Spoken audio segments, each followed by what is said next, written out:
Coucou, on se retrouve, nous sommes lundi, jour 2 des daily vlogs. Alors, je viens juste de clôturer la vidéo d'hier parce qu'hier j'ai pas pu la filmer. Bon bref, peu importe, vous aurez vu ça a priori, donc pas besoin que j'y revienne. J'ai très bien attaqué, comme vous l'aurez vu dans la vidéo d'hier, du coup, Mémoire de la forêt, puisque j'ai déjà presque fini.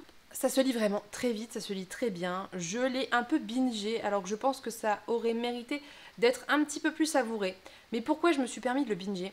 Parce que, eh bien, je sais que je le relirai avec mon fils. Alors pas tout de suite, parce que je trouve ça encore un petit peu compliqué, je pense, à appréhender. Il a 7 ans, il débute en lecture, donc en fait, peut-être pourquoi pas. Je pense que c'est plus moi qui ai des a priori et un peu des craintes, parce que je trouve ça quand même assez triste, mais je suis pas sûre que lui voit ça de la même façon.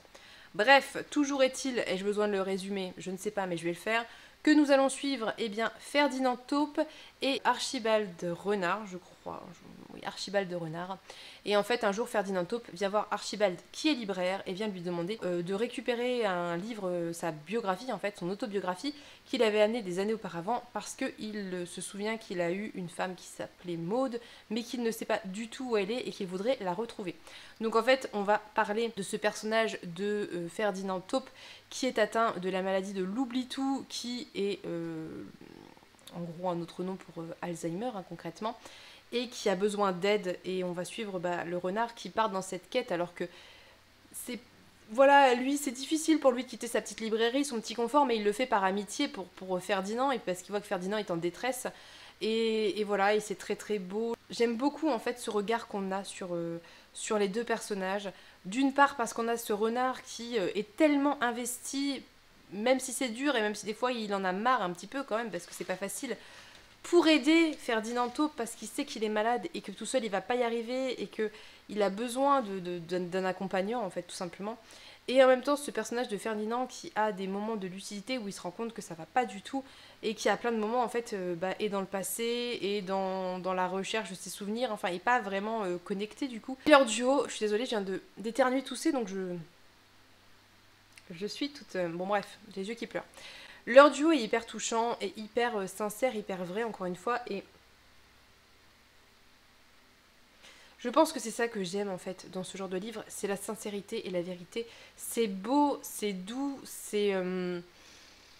Il y a un côté très nostalgique en fait, je retrouve plein de choses de mon enfance. Alors les dessins, moi ça me rappelle typiquement le genre d'illustration que je voyais beaucoup quand j'étais petite. Et je pense que c'est un parti pris de la part de l'illustratrice. Hein.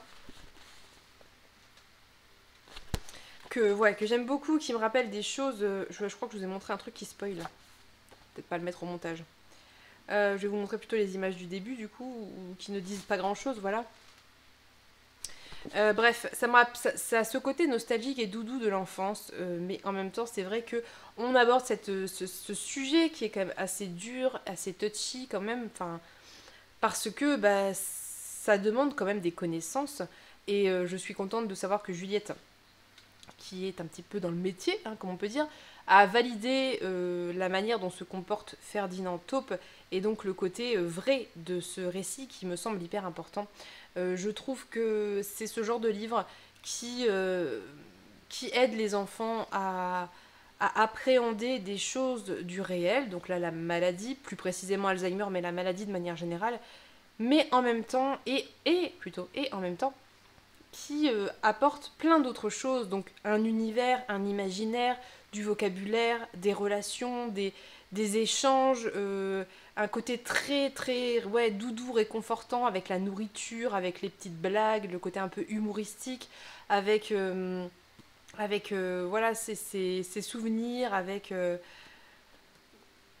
ses moments de vie aussi, un peu plus classiques et banals, mais qui construisent quelque chose quand on est enfant. Enfin, je veux dire, c'est typiquement ce genre de livre, si vous le lisez enfant et que vous le relisez adulte, ça va vous faire une vraie Madeleine de Proust, quoi. C'est un livre, je pense, qui reste parce qu'il est fort en émotion, parce qu'il est fort en sentiment, parce qu'il est beau, et je pense que ça laisse une marque, une vraie, véritable marque, en fait, sur l'esprit, autant adulte, mais encore plus en tant qu'enfant.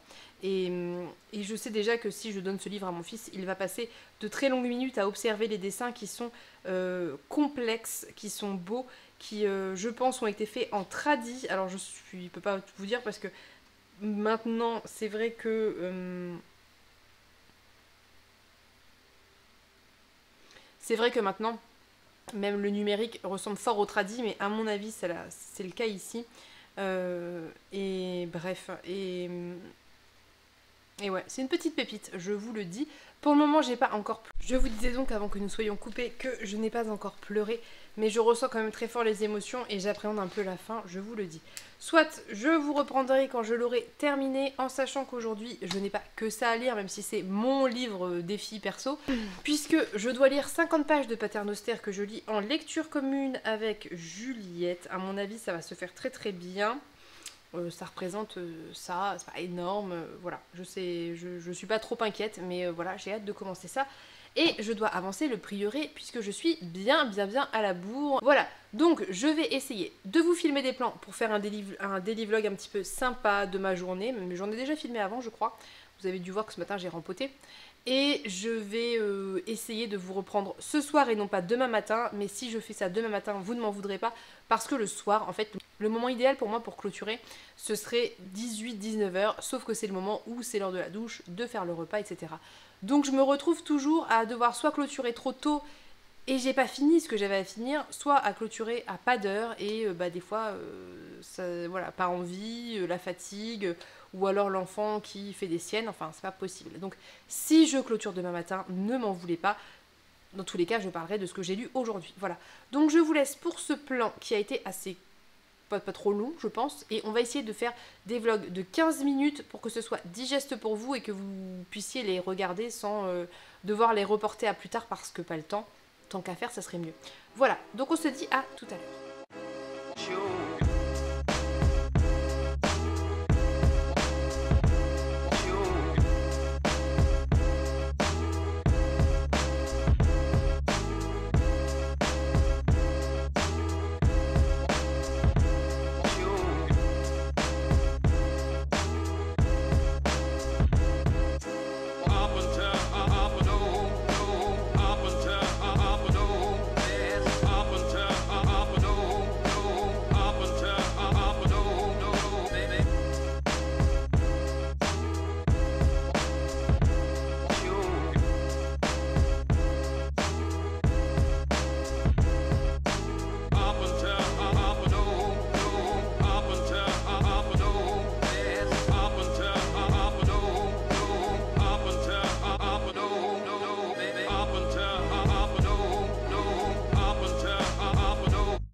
Coucou, on se retrouve un peu plus tard. J'ai terminé Mémoire de la forêt de Michael Brun-Arnaud, illustré par Sanoé.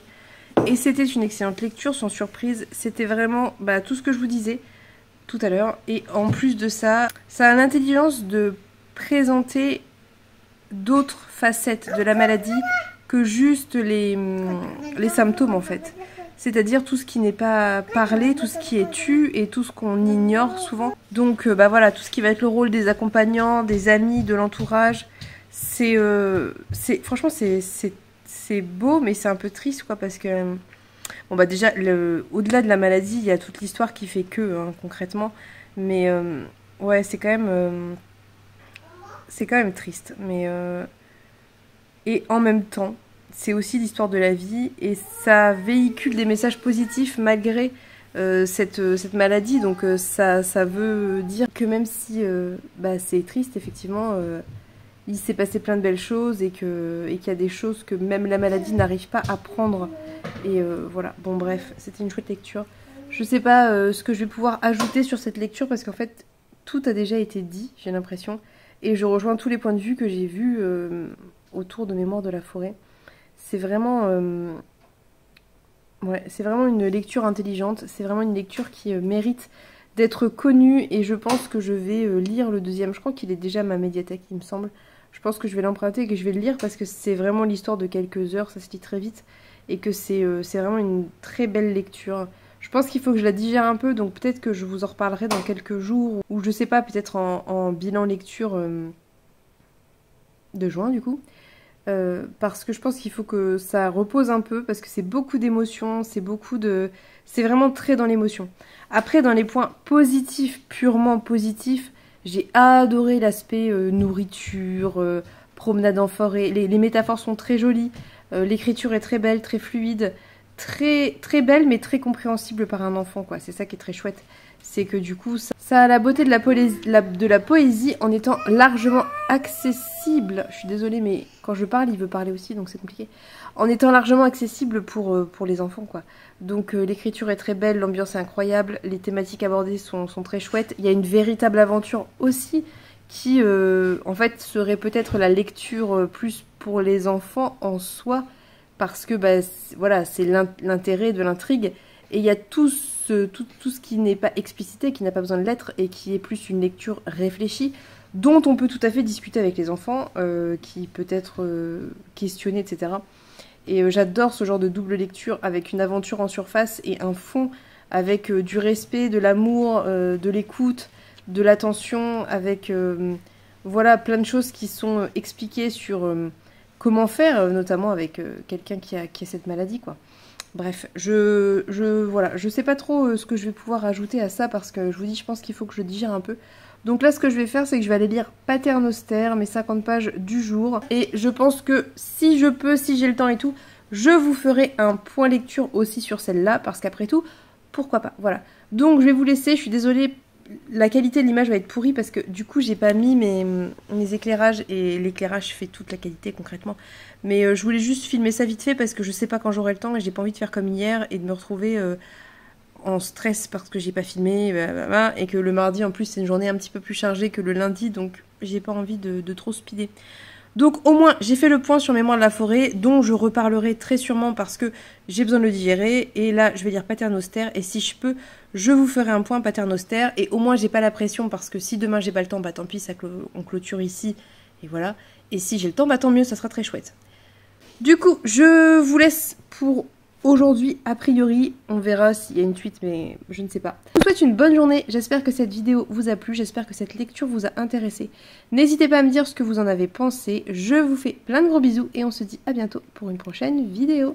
Bye bye!